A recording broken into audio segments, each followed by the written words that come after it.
शिवानी जी। श्री हरिवंश महाराज जी, आपके चरणों में कोटि कोटि नमन। महाराज जी, आपने सत्संग में कहा है कि गुरु निंदा, वैष्णव निंदा, इष्ट निंदा नहीं सुननी चाहिए। महाराज जी, जब ये पारिवारिक जनों में ही ऐसी स्थिति बन जाए तो उस समय क्या करें? नौकरी में जाते हैं, वहां ऑफिस के सहकर्मी। कान में उंगली डाल ले। मान लो अपने से बड़े हैं, परिवार के लोग हैं, उनका विरोध नहीं कर सकते। अगर ऐसा लगे कि उंगली डालने पर ये लोग पीट सकते हैं, मान लो घर के सदस्य हैं, तो अंदर से नाम चलाने लगो, राधा राधा राधा राधा, देख लो प्रिया जी, देख लो प्रिया। क्योंकि विरोध करने की बात सामर्थ्यवानों में होती है। मान लो आप एक स्त्री हैं, आपका पति ही निंदा करने लगे, आपके परिवार की निंदा करने लगे, तो फिर हम किसी, तो उस फिर अंदर ही अंदर एकदम ना सुने। अगर हम आप बुरा बात बोलो, हम ना सुनना चाहे तो हम सुनते हुए भी नहीं सुनेंगे, देखते हुए भी नहीं देखेंगे। अभ्यास करो, कानून का ऐसा अभ्यास करो कि अंतर्मुख हो जाए और नाम सुनने लगे। निंदा आदि सुनने से तो निश्चित अंतःकरण बहुत बुरी तरह से पतित हो जाता है। पर निंदा के किए ते आवत नहीं कछु हाथ, मूरख पर्वत पाप को ले चल अपने साथ। किसी की भी निंदा नहीं, हमें तो सब में भगवत भाव करना है। निंदा करने से या निंदा सुनने से क्या होगा? पर जो अज्ञानी जन होते हैं उनको सुख मिलता है निंदा करने में।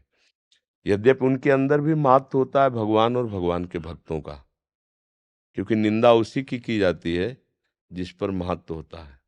ये सूक्ष्म वैज्ञानिक, ये विज्ञानानंद घन से अनुभव की बात है। जिसके प्रति आपका महत्व है और आप उस पर चल नहीं पा रहे और आप उसे पा नहीं पा रहे, तो फिर आप उसकी निंदा करने लगेंगे। जैसे अंगूर के लिए प्रयास किया, जब नहीं मिला तो कहा खट्टे हैं। समझ रहे ना? वो ये जानते हैं सत्य मार्ग है, वो जानते हैं ठीक है, पर हम चल नहीं पाते। तो अब वो नहीं सहन होने के कारण फिर वो निंदा अपवाद में आ जाता है। पर कहीं ना कहीं उसके अंदर उसके प्रति महत्व है। अब जैसे कोई बहुत गुणवान है, अब हम नहीं सह पा रहे उसके गुण, तो कहेंगे तुम तो ये सब देख, ये देखा है तुमने ऐसा से, वो उसकी सूक्ष्म कमियां देख करके वर्णन करेगा। तो अत्यंत महत्व है उसके अंदर, ऐसा नहीं कि महत्व ना हो। हमारा जिस पे महत्व नहीं होगा तो हमें निंदा करने का भी भाव नहीं आएगा। ध्यान देना, बिना राग के द्वेष नहीं हो सकता। मतलब हम आपको जानते ही नहीं, तो हम आपके विषय में क्या बोलेंगे? हम आपको जानते नहीं, हमें आपसे मतलब ही नहीं, तो हम आपके विषय में क्या बोलेंगे? बोले कैसे है? बढ़िया है, भगवत स्वरूप है। क्योंकि हम और कुछ जानते ही नहीं। जब हम जानते हैं, आपको पहचानते हैं, आपको आपके प्रति राग है, तब हम द्वेष करके बोलेंगे। तुम तो समझते हो कि बड़ा भगत है, हम जानते हैं ऐसा है वैसा है, मतलब वो उसके प्रति महत्व रखता है। अब वो अज्ञान के कारण उसको समझ नहीं पा रहा है। जैसे हर जीव भगवान के प्रति महत्व रखता है। कोई कह दे हम नहीं मानते हैं भगवान को, तो किसी न किसी से प्यार करता होगा, स्त्री, पुत्र, परिवार, मित्र, किसी से। और जब उसके अंदर से भगवान चले जाते, भला वो 4 दिन रख ले उसके शरीर को, वो यही कोशिश करेगा कि उसके शरीर को हम नष्ट कर दें। मतलब कहीं ना कहीं अनजाने में उसको भगवान से महत्व बुद्धि है, भगवान से अपनापन है। भगवान गए तो प्यारे शरीर को नष्ट कर देता है वो।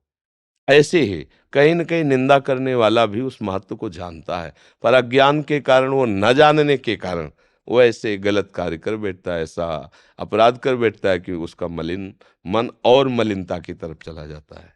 जी। महाराज श्री, किसी भी कार्य को श्री जी के चरणों में अर्पित करते हैं, तो हमें कैसे पता लगे कि ये श्री जी के चरणों में अर्पित हुआ है कि नहीं? पहले अर्पित करते रहो, जब बैलेंस अधिक हो जाएगा तो आपके पास मैसेज आने लगेगा हमारा अर्पित हो रहा है। अभी तो अर्पित ही करना नहीं आया है। जब आप हमारा बैंक में, भागवतिक बैंक में जमा होता रहेगा तो उसका मैसेज आता है, आनंद की तरंग। अब लगने लगता है हमारा जीवन प्रभु के चरणों में समर्पित हो गया। विकारों का प्रभाव कम होने लगा, हृदय में निर्विकारता छा रही, प्रभु के लिए रोने की इच्छा हो रही, प्रभु से मिलने की इच्छा हो रही। अब हमारा बैंक बैलेंस काम कर रहा है, हमारा जीवन समर्पित हो रहा है। समझ में आ रहा है? और जब भोजन किया जाता है तो खुद पता हो जाता है कि हमारा कितना पेट भरा है। ऐसे जब हम परमार्थ में चलने लगते हैं तो खुद हृदय में पता चलने लगता है कि हमारी उन्नति हो रही या अवनति हो रही, हमें कितना आनंद का अनुभव हो रहा है, हम कितना विकारों पर विजय प्राप्त कर रहे हैं। सूरज जी बरेली से। श्री हरिवंश महाराज जी, आपके चरणों में साष्टांग दंडवत प्रणाम। महाराज जी, मेरा प्रश्न यह है कि जितनी प्रीति मेरी श्री राधा नाम में है, उतनी ही प्रीति मेरी हनुमान जी में है। महाराज जी, जब मैं श्री राधा नाम जप करता हूँ तो उसी क्षण सियाराम नाम जप करने लगता हूँ, तथा जब मैं सियाराम जप करता हूँ उसी समय राधा नाम करने लगता हूँ, जिस कारण मेरे हृदय में भाव उत्पन्न होता है कि जो मैं नाम जप कर रहा हूँ वो सही पद्धति है भी है नहीं। महाराज जी, कृपया मार्गदर्शन करें। पहले करते रहो कुछ समय तक, हृदय पवित्र होगा, फिर एक पक्ष आ जाएगा। कोई गलत तो कर नहीं रहे, बुरा तो कर नहीं रहे ना, भगवान ही है, भगवान का स्मरण करते रहो। आगे चलकर रास्ता बदलता है, जब प्रेम जागृत होने को होता है तब फिर बहुत से, जब तक ब्याह नहीं होता तब तक लड़की का बहुत फोटो देखना स्वाभाविक है, ये भी दूल्हा हो सकता है, ये भी दूल्हा हो सकता है। लेकिन जब पाणी ग्रहण संस्कार हो गया, फिर उसकी जो सच्ची भावना वाली होती है उसकी फिर किसी में रुचि नहीं रह जाती। कोई फोटो देखो, ये सब पहले की बातें थी, अब तो ब्याह हो गया, अब जिनके साथ हो गया वही हमारे सर्वस्व है। तो गुरु की प्राप्ति हुई और गुरु ने जो नाम मंत्र दे दिया आराध्य देव का, बस फिर मन वचन कर्म से साधक उसका आनंद हो जाता। अब वो उपासना में चल पड़ा, पर चलता तो यहीं से, ये नींव है जो आप कर रहे हो ना, ये नींव सबकी यही उपासना पद्धति होती है। दुर्गा जी पूजना, शंकर जी को पूजना, गणेश जी को पूजना, सबको पूजते पूजते फिर परमार्थिक उसकी उन्नति होती है। अब जैसे यहाँ की जो उपासना है परमार्थिक चरम सीमा की उपासना है, तो ये कोई गलत तो आप कर नहीं रहे, आप करते रहिए और भाव से करिए। हाँ, धीरे धीरे धीरे धीरे वो आगे का मार्ग जो है वो खुद खुल जाएगा। भगवान 100-200 नहीं होते, एक ही है, उनके अनंत नाम है, अनंत रूप है, अनंत लीला है। तो जिस नाम रूप में वो घसीटेंगे तो सब भूल जाएगा, उसी में आप आ जाओगे। तो अपने को तो जो चल रहा है चलाते रहो, आगे चलकर प्रभु खुद देख लेंगे। त्रिभुवन जोशी जी, इस्तांबुल टर्की से। गुरुदेव भगवान, आपके चरणों में कोटि कोटि नमन। गुरुदेव, पिछले 30 वर्षों से कार्यरत हूँ और लगभग 20 वर्षों से विदेश में सेवारत हूँ। गुरुदेव, कार्य क्षेत्र में पदोन्नति के लालसा से दिन रात कार्य में ही ध्यान लगाए रखा और अब वही आदत हो गई है। गुरुदेव, विगत 2 वर्षों से श्री कृष्ण महामंत्र का जाप कर रहा हूँ और भजन मार्ग में चलने का प्रयास कर रहा हूँ, लेकिन मन में बार बार कार्य की ओर जाने की ही रुचि बनी रहती है। जब ये होता है कि मैं बहुत परेशान हो जाता हूँ तो सोचता हूँ कि अभी सेवा मुक्त होकर भजन मार्ग पे चलूंगा, बट घर वाले और मेरे अंदर की वृत्ति देख के मुझे बहुत डर लगता है कि इतने दिन सेवा किया और कहीं ध्यान इधर ही रहा और मैं भजन मार्ग पे नहीं चल पाया। महाराज जी, मैं इसका निर्णय नहीं ले पा रहा कि मैं छोड़ूं, पकड़ूं या भजन मार्ग पे देखो, चलूं। इस वृत्ति को संशय कहते हैं, नहीं? और इसका लक्षण होता है अविवेक, अज्ञान। अज्ञान के द्वारा संशय होता है और संशय का परिणाम अच्छा नहीं होता है। जो संसार की उन्नति है, जो संसार के कार्य हैं, ये कोई महत्वपूर्ण बात नहीं है। 100 खरब रुपया कमा लिए, पूरा विश्व तुम्हें जान रहा है, लेकिन तुमने जिसको जानने के लिए तुम्हारा जन्म हुआ है उसको नहीं जाना, तो मरने के बाद तुम्हारे हाथ क्या लगेगा? भाई, एक शरीर की सीमा है इसके रहने की, 60 वर्ष, 70 वर्ष, 80 वर्ष, 100 वर्ष, 1000-2000 तो है नहीं। इसके बाद आपके पास रहेगा क्या? आपके विचार, आपके किए हुए सत असत कर्म, बस। जिस विचार से आपने सत असत कर्म किए वही संस्कार आपको अगली योनि दे देगा।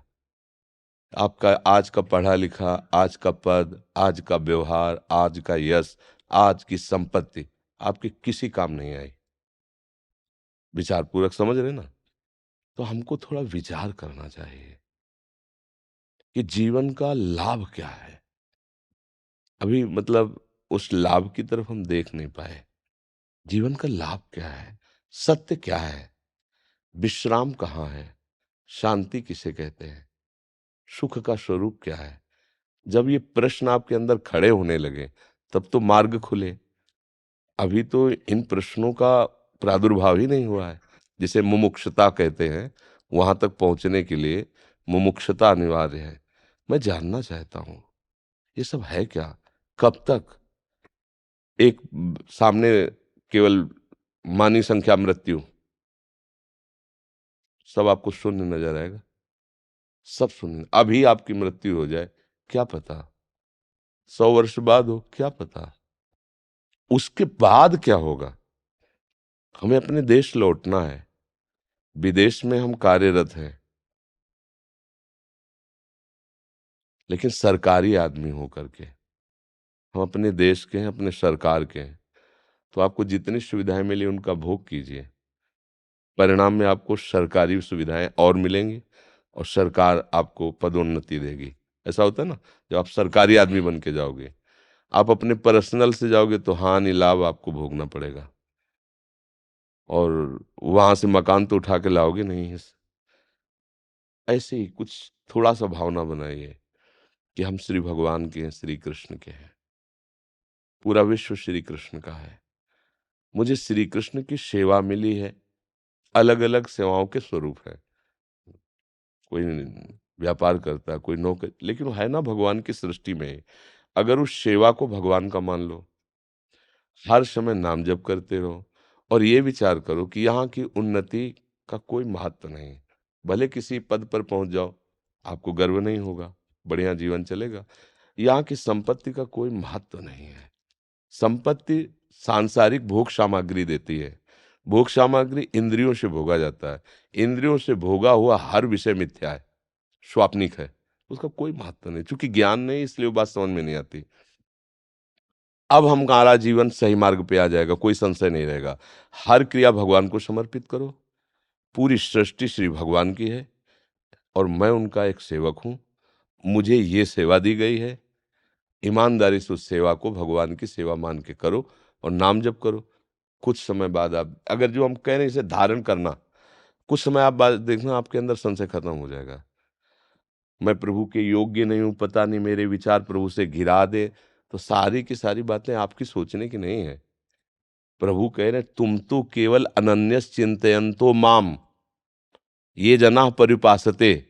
तो आगे की बात, तेषाम नित्याभियुक्ता नाम योगक्षेमम वहाम्य हम, उन पर विश्वास करो। योग कहते हैं जो हमें प्राप्त कराना है, क्षेम कहते हैं जो है प्राप्त है उसकी रक्षा करना है। दोनों भार वो ले रहे हैं, फिर तुम्हें संशय क्यों है? हाथ उठा के आत्मसमर्पण करके अंदर की बातें हैं, प्रभु के चरणों में चल पड़ो, और जो करा रहे हैं वो उनकी सेवा है, ईमानदारी से करो।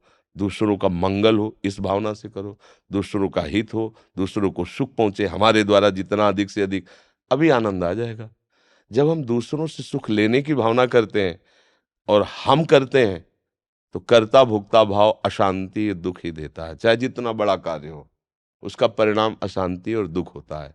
और जब हम प्रभु के लिए करते हैं, दूसरों को सुख देने के लिए करते हैं, तो उसमें परहित भावना आ गई।